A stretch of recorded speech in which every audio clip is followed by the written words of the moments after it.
What is going on, everyone? Jonathan here with the Venue RX podcast, and today I have with me virtually Courtney and Dana. You are coming to me from North Carolina, is that correct? Yeah, that's right. Awesome. Well, welcome to the show. Thank you area. so much. Thank you so much for being here. Your company is called Hustle and Gather, and you run a consulting firm for creatives, is that correct? Yeah, that's correct. Yeah, mostly people in the industry, but we specialize in venues and team training.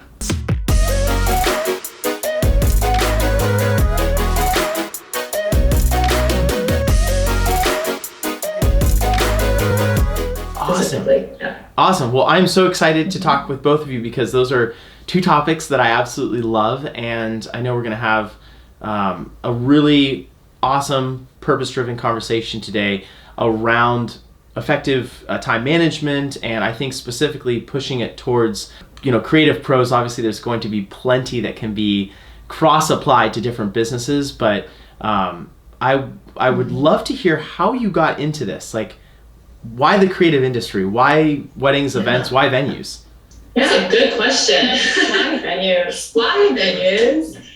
I don't know. It kind of came to us really organically. We were planning my wedding, and I just didn't find a venue that I loved. And we thought, wouldn't it be fun to open a venue? And kind of had the idea. We felt like we didn't know enough about the industry to open a venue effectively. We're very much researchers. We are a little bit, I guess, more cautious people. So we wanted to make sure that we were kind of doing the right thing. And so to do a little bit of market research, we became wedding planners, and we opened up C&D Events, which is now C&D Collective.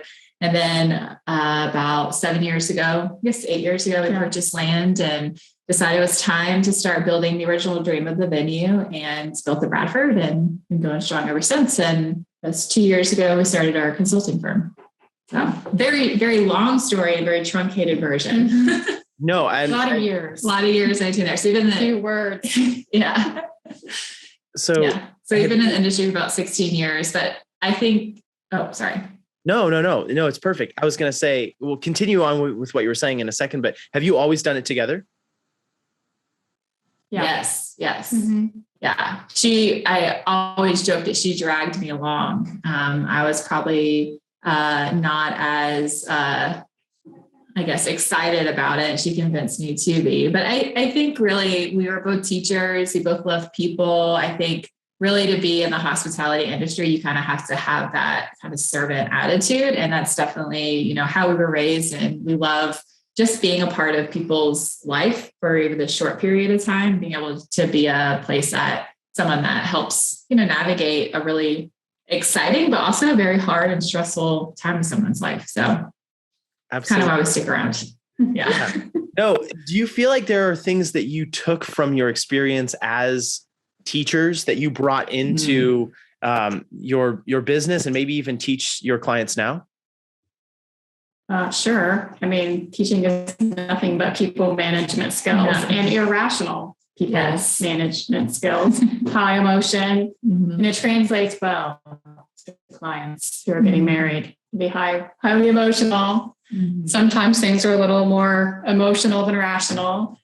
And I think that you navigate lots of people. So you have like the child and their parents, and you have your team, and you have the administration. So I think all of those people negotiating skills come in real handy when you're trying to build a hospitality business. Yeah, I think for me, like the biggest thing I got from it is, and you learn a lot from, I taught teenagers, is that it's never about you. Like their outburst, their emotional response has nothing to do with me. It's normally what's all the other things and stressors in their life. And when you're looking at a client who's having an emotional outburst, 99.9% of the time, it has nothing to do with me. It's just everything else going on. It's, a parent that's stressing them out. It's a maid of honor that's stressing them out. It's money that's stressing them out, whatever it is. And so I really learned to take a step back and not internalize it, and instead say, your feelings are valid. Like how you feel is very valid and true. And how can I solve this for you? Because I am on your team, and I'm here to solve that problem for you, and not get defensive about it. Not feel like, well, why is she yelling at me? Why are they mad? But you know what I mean? Like not turning it into about me, but recognizing It has nothing to do with me. Mm-hmm. It's just how they're responding And that to the was stress all, of their life. that's all teaching in a nutshell. It is. When you work with each other, what you're talking about is emotional control. Really, when you work together, do you find that there are challenges when you're working together and maybe there's the personal relationship along with the professional relationship? And so like navigating that, do you ever encounter struggles with that? That's a whole podcast. Oh, goodness. We're like sisters and partners, and we've been in business for 16 years. So you could imagine we have 5 kids between us. We have husbands. We lived on the same property for a while. So like those stories run the gamut, between friends, sisters, neighbors, business partners. It does get very emotional. It's like being married, but more. Yes. Yeah. Yeah. I mean, it's a harder relationship than my marriage at times. Yeah. So, That's awesome. But it's great. I mean, there's a lot of security in it, obviously, because we've been through so much. There's not the same fear of confrontation that there was initially. Like it doesn't have to mean anything but a disagreement, but we do disagree. I mean, we're very different people. We have similar values, but the way we approach life, I think, is different. And I think it makes us a better business for it. But sometimes the interpersonal skills can get murky. Okay, so we've been talking about, the different dynamics between working together and kind of the emotional control, what you two experienced as teachers, very well transitioning over to what you do now and how you serve your clients. A question about that transition. So you mentioned, that you started the venue, you started your planning business, you started the venue. At what point were you like, we've got to help other business owners? Like at what point did you make that transition to being educators now in this industry? Yeah, it's probably a few years ago. 2018-ish. Yeah. We just kind of naturally, people would gravitate towards us and asking questions and asking for, advice and whatnot. And we really enjoyed it. And I think that for both of us, we love our businesses and we love the teams that we've grown, but we love small business, right? So we just love being able to talk with other entrepreneurs and learn from other entrepreneurs and be able to inspire other people to like really operate in what they're passionate about and not be afraid of like the leap, so to speak, into that entrepreneurship journey. Because like our story was very much just kind of like average, normal workers. We didn't have investors or anything and just kind of went all in. And I'm not saying it was the right way or the wrong way, but it was our way. And, we've grown to a 16-person team from that, and so just kind of demystifying some of the entrepreneurship journey and being able to see other people take those big leaps was really rewarding to us. I think too, like what was really hard for us to go through it is we didn't have any mentors. And when really our planning company, and then when we opened the Bradford, like we didn't really have a good model at all. Like how should we hire somebody? Description. What should my expectations for people to be, I'm the owner. So I know my own expectations are unrealistic of myself. And it felt very isolating and very confusing. Like we just didn't know what to do. And so once we had started figuring that out and started building this team, other people in our industry and our market were like, hey, like your team really loves you and you have great employees. And we had this very robust internship program. And we would place our interns into all of these businesses. And so we started just getting a lot of questions, like, how are you doing that? How are you building this team? How are you growing? And that's kind of where we were like, we have something here that we can share with other people and we can be that mentor that we so desperately needed. And we could have gotten where we are a lot faster if we had that. Absolutely. I love that you're talking about hiring right now. I am actually in the tail end of creating a hiring course. And hiring is something, we owned a staffing company in this industry prior to managing venues. And hiring is just such an important part of business growth and business success. And so I love that you have kept bringing that up. What were some things, just as we get into kind of, more strategic advice, I guess you'd say, what are some things, some high level things that you see business owners doing wrong when they look to bring on a team? Yeah, it's a great good question. We've done it wrong a couple times. So I think, to me, not understanding your management style is key. Like, if you need to find someone that works the way that you want to manage, because it can feel like more work than you're offloading if you're just managing the wrong type of employee. And it's not a good or bad. You don't have to put like a value on it, but it's just could be different. And sometimes different doesn't work out, I think, is one thing I think is important that we got wrong in the beginning. Yes, to take us some time to figure that out. And I think too, is not having a clear direction for what your employee is going to do. I think the hard part about small business is that all of us wear 1,000 hats. Like you have so many facets to what you do. And so when you think about hiring somebody, especially for a small business, you're looking at it and you're like, I don't have enough business for someone just to do my inquiries, or I don't have enough business just for someone to do my accounting or whatever.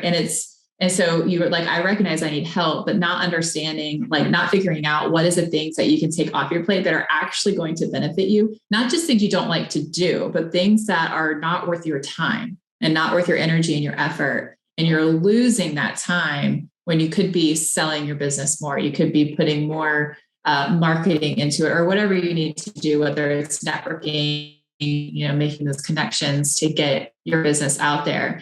And a lot of times I see a lot of business owners offloading the wrong things to their employees. Like I see them offloading sales to their very first employee. And like, what if you're offloading everything else but sales? And you should still be that face. Like you should, because no one can sell your business better than you can sell your business. So it's finding that the right thing that you need and the right job description. Yeah, totally. I've been in this position. I know probably many of the listeners and anyone who's watching on YouTube, have been in this position where it's like, I know I need to hire somebody because I'm losing out on sales, or I'm losing out on opportunities, or I constantly feel stressed, or, I am really not able to focus on my passion and what I'm truly good at, maybe creatively in my business. But so I know that I need to hire someone, like conceptually in my mind, but then I just don't feel like I have the money to, or I don't feel like where do I find these people? Or I'm horrible at managing people, and I don't know how I would do that. And so they're just not comfortable with it. What do you say to somebody like that? I mean, obviously there's a bunch of things. Let's just tackle the money thing. Like, for someone who feels like, my gosh, they're doing the math, like $20 an hour, especially with inflation and things that are happening in the world right now, like things are more competitive. It's like, 17, 18, 20, $25 an hour. Am I making that when I could just do it probably better for just my time? Is there a mindset shift that needs to happen? How, speak to that? Sure. I mean, I think you don't have to hire somebody full-time. Like, I think it's daunting to go from 0 to 60. You could definitely hire somebody part-time. You can think a little bit creatively as to where to find these hires. Maybe it is a college student that doesn't need to make $20 to $25 an hour. They just need beer money on the weekends or something. Maybe they're a marketing student or something. Maybe it's a stay-at-home mom that needs hours from 9 to 2:45 before their kids come home from school. So kind of thinking a little bit outside the box, not putting the pressure of having to fully support someone's livelihood. Because I know that was a big pressure for Dana and I. We have a lot of single people that work for us, and we know that our decisions ultimately impact their livelihood, right? Like, we know they're not making any other money besides what we're paying them, but we didn't start that way, right? Our first hire was a part-time college student, and we practiced offloading some things to them because we were learning. They were learning. We were learning how we want to manage and what we can offload and getting comfortable with that. And then the more that we offloaded and the freer that we felt and the more direction that we had in that, the more comfortable we felt hiring. And so we hired our next full-time person and then another part-time person. And I could have never imagined back in 2014 or 15, we made our first hire, 2015, that we would have at our venue alone, 5 full-time people working it. We had one part-time person and Dana and I, I guess it would be 7 if you can consider us, but 5 people besides ourselves working for it. I couldn't have imagined that, but just kind of learning our management style, growing that team organically as as we hired more people, we had more business because it freed up our ability to create that business. And then we were able to hire more people, which made more business. Just kind of is this wheel that keeps going. And I really think too, is understanding your niche in the industry. So our venue, what we have found is we only hire full-time people for our venue at this point. But we're looking at our planning company. We only hire contract employees. We tried a full-time person and it failed miserably. Like we had a terrible experience. It like scared us for years to hire again. Like it was terrible, but we tried to go outside of what we knew worked for that part of our industry. So I think it's really understanding, what you can support. Because for us planning, when you're paying a planner, it is very much, it's about quantity in the beginning and not quality. So they have to work a ton of weddings at a lowest price point to actually make a salary. And what we were finding is it's just a high burnout, high turnover. The training wasn't worth it. And so now we have gone to contract employees where they kind of make their own schedule. There's not this pressure. They have to make a certain like sales goal or anything like that. And it just works really well for us. We tried hiring part-time at the Bradford. It's not successful. Like they're not committed. They're not, that client experience isn't right to our expectation. So we only hire full-time people. So there isn't just a one size fits all. And I think that's the misconception, is that you hire someone, it has to be full-time. You have to have all these things. And that's just not the truth. It just really is dependent on your niche and what your business model is. Do you think it's impossible to grow a company to like 6 figures, let's say, maybe beyond, without hiring someone or offloading some of that stuff? I mean, I depends on what your price per sale is. I think it is. Yeah, are you selling $50,000 a sale? But even if you're doing it, to me, I will disagree with that. Even if you're saying it's $50,000 a sale, that client expectation is extremely high, and you are going to fail at that client expectation if you do not have a solid team behind you helping deliver what the expectation for that client is. So I think when you start getting into those 6 figures, it's either about quantity or it's about quality, and both need a full team behind you to make it work. Yeah. I think low 6 figures, we've done that. Yeah. You want to get into 7, you need a team. Yeah, totally. So we're kind of edging on productivity and how a business owner or manager really uses time effectively. And we're talking about hiring. What is the first category of jobs? You said not sales, but what are the first categories of jobs that you would look to outsource? Like if someone's going to experiment with hiring their first or maybe second person, maybe they want to hire their first part-time person. This one's going to be a little bit closer to home, not someone that they're just contracting in, like a second shooter for a photographer or, maybe a planner for a venue, but they're actually going to hire someone in-house. What are the first things that you would counsel people to look at offloading for this person?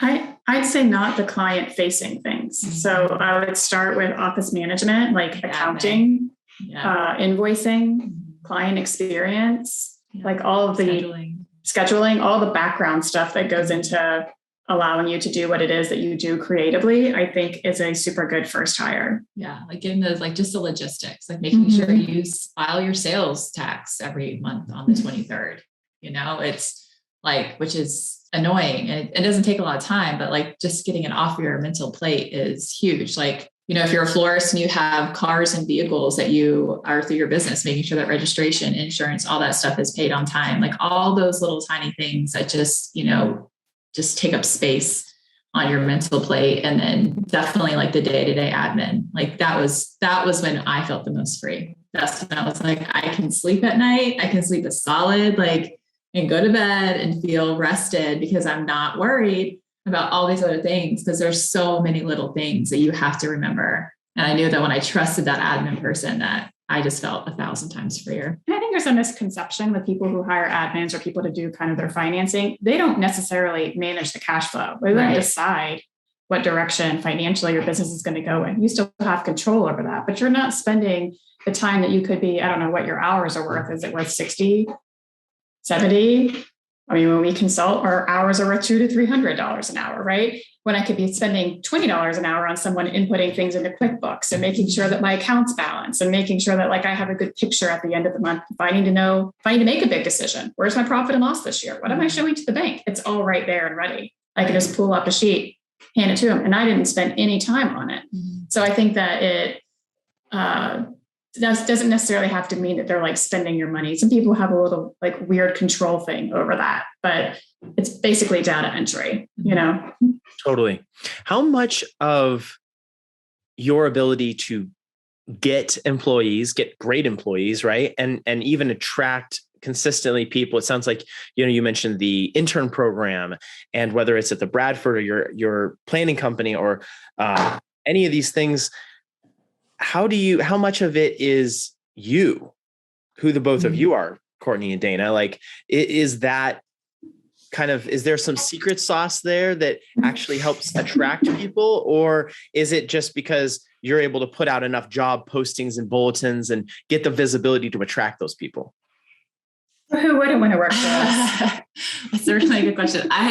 We are huge believers in office culture. Okay. They are our second family. We spend, a lot of times more times with them than we do our own family. It is really important that they are happy. And for us, we always look at a global picture, like what makes everybody want to come to work every day. It is happy. It is not contentious. Everyone gets along. Like in the height of COVID, it was extremely stressful. We were dealing with very emotionally distraught people.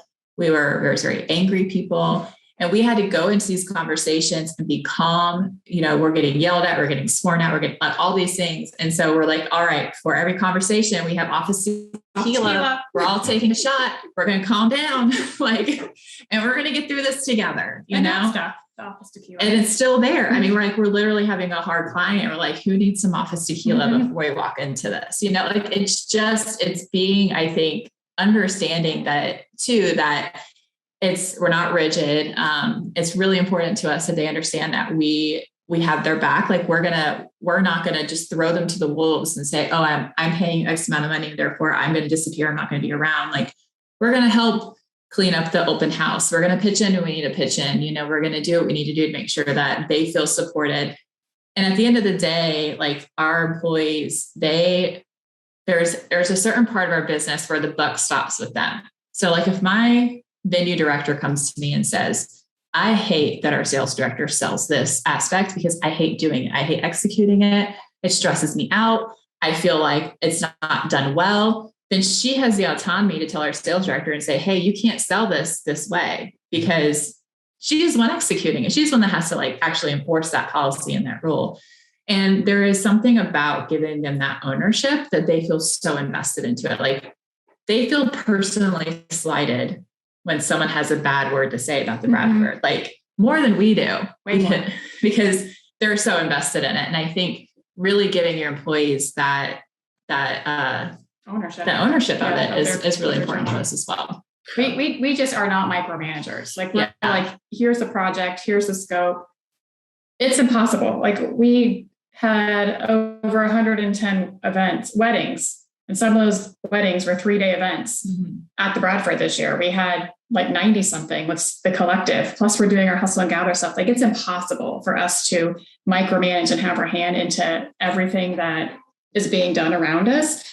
But we have a really strong training program. When we hire somebody, the whole office hires. Like we have to collectively agree that this personality is going to fit well in the office. Like one of our rubrics on hiring is, will you go on vacation with this person 1 through 4? 1 through 4. And it's like, I'll share the bed. Yes. I get a queen, I'm good. Right. 3 is maybe a room. 2 is like, I'm not going. It's really important. It's so important. It's so important to us. Yeah. So I have a question, because I love this. Like this is like hearing this from the two of you and knowing that you've achieved, success with this style of leadership and this culture, I think is encouraging. And for people listening out there, probably a breath of fresh air, because they may not have experienced this in past jobs, or maybe even not in the job they're now. But where do you kind of draw the line, or where would you counsel people to draw the line between professionalism, or what could be seen as professionalism, and then what you said of like not micromanaging, not being stuffy, some of that. Because I hear office tequila and I'm like, let's go. Like I love this office tequila concept. But then what about other people? Maybe like my wife, for example, who's very much the yin to my yang, who's like, no, like we're not going to be drinking on the job. Like we need to be professional. We're not going to take a shot. Like, and it's not that she's against having fun or against drinking or anything like that, but sure, she comes from that different mindset of like business needs to be, buttoned up a little bit more and like look a certain way. And we don't do business right after we take a tequila shot. Is kind of the question. Totally. Yeah. Yeah. That's a great question. And I think it's a balance. I really do. I think the biggest thing, and I have to say we've gotten this wrong before, because I think we've been afraid to set the boundaries and set the expectations in the beginning because we were more concerned with them liking us, or that culture was almost above that professionalism. And I think we finally have figured it out where you set the expectation, you set the boundaries, and it is, and I feel like they really respect that. There is this very clear level of professionalism, even down to, okay, you come to the office, like you're expected to dress like a night. If you're going to see a client, like you need to look nice. Mm-hmm. Like there is no athleisure wear if you're going to be doing a final walkthrough, right? But if you're in the office and you don't have an appointment that day and you're going to be doing some maintenance, I don't really care. Like, so it's just kind of building, like showing them where that line is really important. And obviously like client facing is a very different experience than, when we're all in the office together. Back office. Yeah. But man, but that is why literally it is so important to hire the right person. Yes. Like it is so key. Like those things are made, and like it's a make or break when you make that hire. And we've hired the wrong person that was all partying, so much fun, whatever. And her whole life was a party and everything had to be fun. And with our kind of laid back, non-micromanaging kind of management style, nothing got done. It was a recipe for disaster. It was a recipe for disaster. Yeah. Right. Because she didn't have any ability to block her time and progress monitor and whatnot. And we certainly weren't breathing down her necks and making sure it happened. And she was having all the great time, loving life, doing weddings, but things were falling through the cracks. And like that professionalism piece was completely missing. So you can have fun and be a professional. And I think you have to be able to have fun in hospitality industry because it is like a way of life. It's not even like a job. It is a lifestyle, So you have the people who understand it like that work around you. I think that, makes for a great work environment. Hiring the right person. That is because so much of this you can't teach. Okay. You can't put them through a course or a train or like, if they don't have some of those kind of intangible things already in place. Right. Absolutely. That's huge. Well, let's move to that, effectively using your time, because as both a boss, owner, manager, however you are referring to yourself, anyone who's listening to this, watching online, whatever position any of us are in, how do we effectively manage our time without being busy? Because I hear busy so much. I'm busy. You're both busy. Damien's over there busy. Like we're all busy. Yeah. How are we effective? How do we switch that conversation a little bit? How do you tackle this question kind of just from the top down? I think what is really neat about us is what I find to be very effective is slightly different than what Courtney finds to be very effective. I think first off, kind of going back, thinking in the same vein as knowing your management style, is knowing, your work style, your work ethic, like what motivates you? Is it a to-do list that motivates you? Is it breaks that motivate you? Is it the ability to interact with other people? Are you a loner? Like really understanding when you are the most efficient and kind of taking note of why you are efficient. Is it because you had just had a big meal? Is it because you are locked up in a room and no one can interrupt you? Is it because you have this goal in mind that you want to be able to relax and not work the next day? And so you're like powering through trying to get it done. is really understanding what that motivation factor is for you and trying to get through your office day, I think is step number one. And then from there, tailoring what that looks like based on, what you find to be effective. Yeah. And I think also like talking about the office, and especially if you are in charge of like creating that office environment and that culture, like create an environment you want to go into. Yeah. Like I love sitting in my office and hearing the girls chatter about whatever ridiculousness, may it be like The Bachelor or I don't know. Olivia Rodrigo, whatever it is, like they crack me up. But I'm in my own office. Dana and I share an office, and listen to it. We celebrate everything. So like every birthday, and we just had an engagement party today for one of our girls. So everyone feels celebrated and noticed and seen. So there's always like something exciting to come to. Mm-hmm. We have office snacks. Everybody puts in their preference. We have a weekly Costco order and make sure that everyone has everything that they need in the office at any given time to stay productive. So I think for most of our employees, it's a really positive place to come to, and they'll stay outside of their office hours a lot of times to get stuff done, because they're comfortable here. And so I think that's super important as well, like just making sure that it's a place that you want to be. Yeah. No matter where your environment is, if your environment is in a nook in your house, if that environment is a place that you find to be restful and peaceful and that you can be productive in, like I could never work in my bedroom because I would just be like overwhelmed by everything, right? It's a place where I know that I find like I can be efficient there. I want to play the devil's advocate here one more time with the employees. Yeah. We're honestly going to have to like do another podcast. I'm going to have to come out to Raleigh is what we're going to have to do. Do it in Bradford, and we're going to have to talk about employee culture. I love it. But I want to play the devil's advocate here for anyone who is listening to this going like, okay, all right. These girls obviously have got something figured out. They're giving their office team personalized snacks. They're celebrating the birthdays and the engagements and all this different stuff. Two things. When is work getting done? And at what point do you start the personalized snacks for the team? Like, how do you, because again, I really think that a lot of people struggle with that rub between like, I want to do this, but we also need to make money. And while I'm over here thinking about like the Costco order of, I just hired John and John loves trail mix. And so, okay, I'm going to include trail mix now, but wait till your team loves RX bars. It gets very pricey. There you just go. Just RX bars. help me a little bit and help us. Like, how do you deal with that? What feels like a juxtaposition between like this effectiveness and this fun culture? And I think that's what I was talking about with tequila, but yeah, talk to me. Yeah. I mean, I totally get that. And there was a time where we did not have RX bars in the office because we could not afford it. And we limited the cases of LaCroix to 2 a month, right? You run out of LaCroix, you don't get any more, you get 2. So there was a time that was like the way that it was.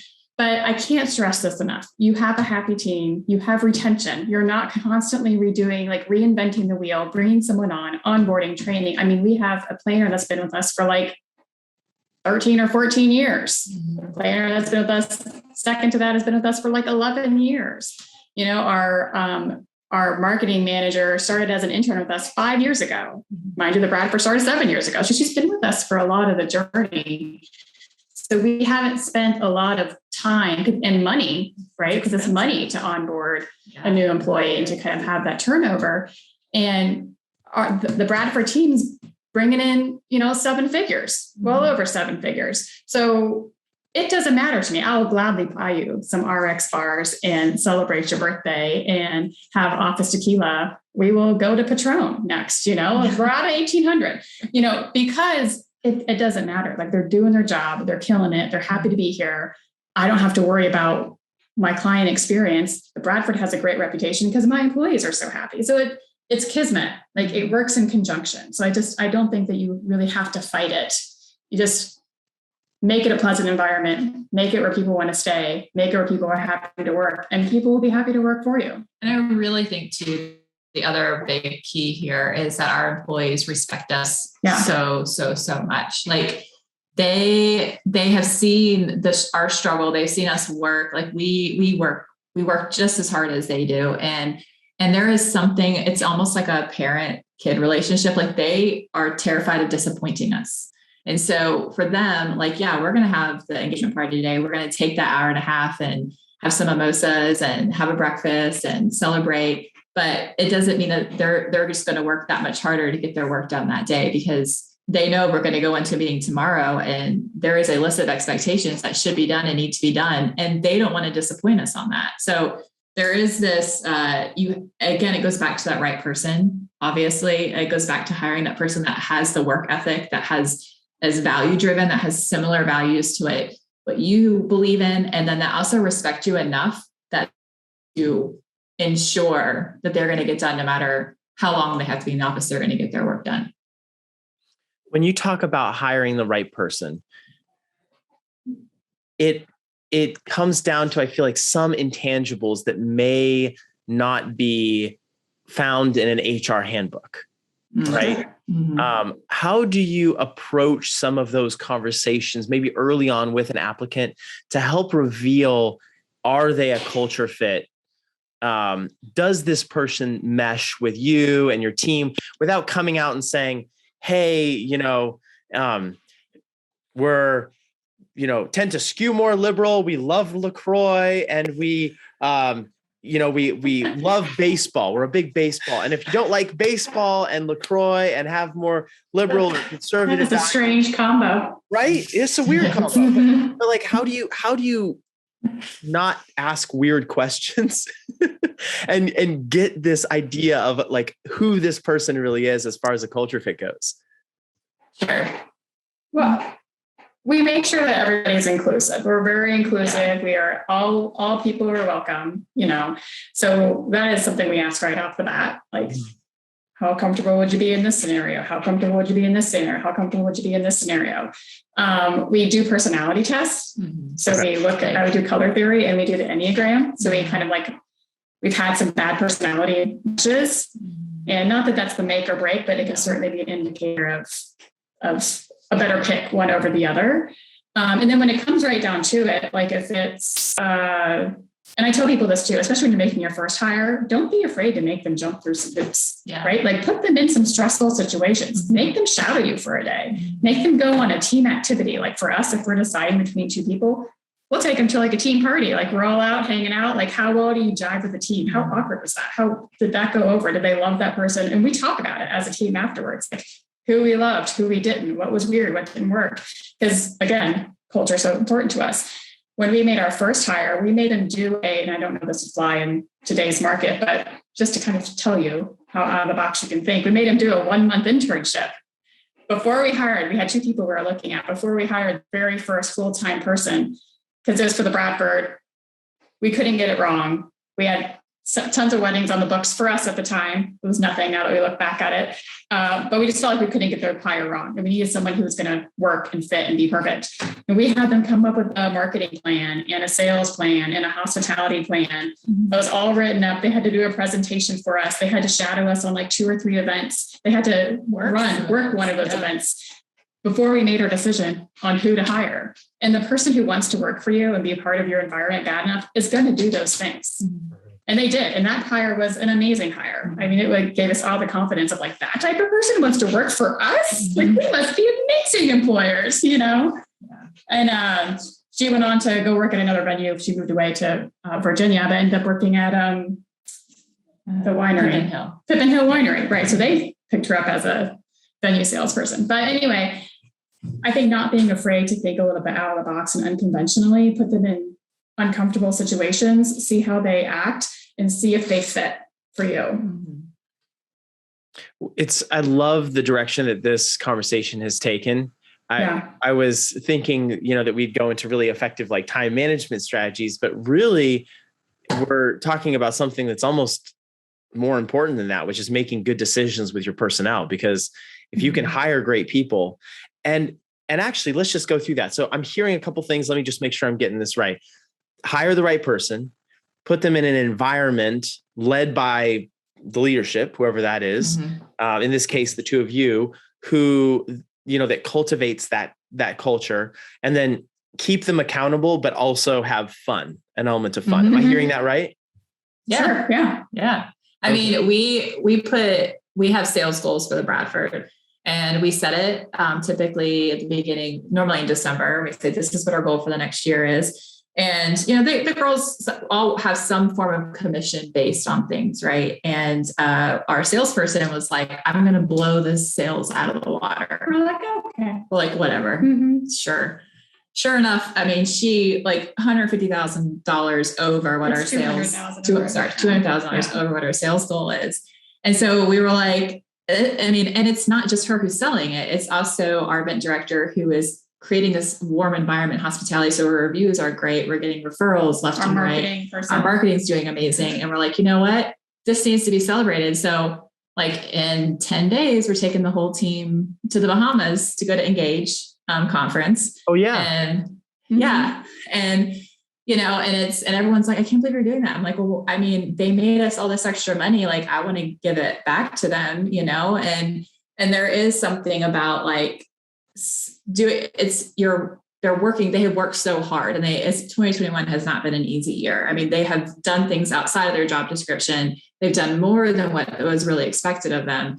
And it's important that we see that, we recognize that, and we need to have some fun and celebrate the fact that we all got through this together. And so I think there is that, I think what you just said is like hitting that nail on the head, is like the accountability, working really hard, but also recognizing that when they're doing something amazing and they're doing great, like not being afraid to show them that and say that and reward them for that. Like they should get a piece of that, at the end of the day. This isn't all going to go in my pocket. Like they deserve to get a little piece of that, or a large piece of that, whatever it is. Yeah.